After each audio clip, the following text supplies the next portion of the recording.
27 বছর বয়সে যখন হন্য হয়ে ব্যাংকের চাকরি খুঁজছেন, তখন আপনারই বয়সে কেউ একজন সেই ব্যাংকের ম্যানেজার হয়ে বসে আছেন। আপনার ক্যারিয়ার যখন শুরুই হয়নি, তখন কেউ কেউ নিজের টাকায় কেনা দামি গাড়ি হাঁকিয়ে আপনার সামনে দিয়েই চলে যাচ্ছে। প্রথমেই আসে পরিশ্রমের ব্যাপারটা। যারা আপনার চাইতে এগিয়ে, তারা আপনার চাইতে বেশি পরিশ্রমে এটা মেনে নিন। ঘুমানোর আনন্দ আর ভোর দেখার আনন্দ একসাথে পাওয়া যায় না। শুধু পরিশ্রম করলেই সব পাওয়া যায় না। তাই যদি হতো, তবে গাধা হতো বনের রাজা। শুধু পরিশ্রম করা নয়, এর পুরস্কার পাওয়াটাই বড় কথা। আপনি এক্সট্রা আওয়ার না খাটলে এক্সট্রা মাইল এগিয়ে থাকবেন কিভাবে? সবার দিনই তো 24 ঘন্টা।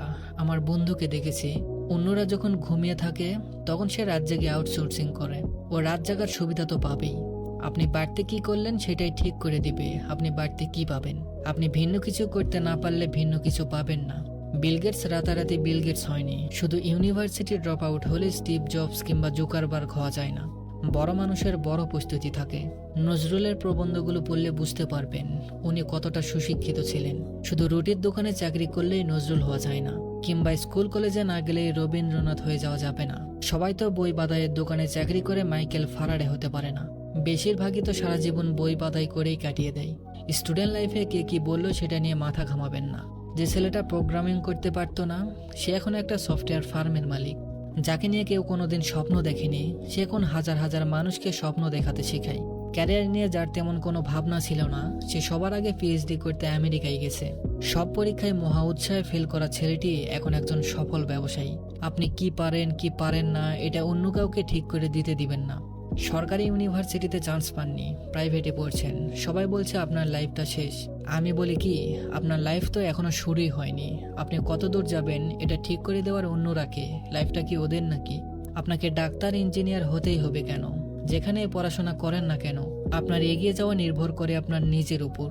শুধু oh shit, sorry baby, chatting dating এগুলো দিয়ে জীবন চলবে না। আপনি যার উপর ডিপেন্ডেন্ট, তাকে বাদ দিয়ে নিজের অবস্থানটা কল্পনা করে দেখুন।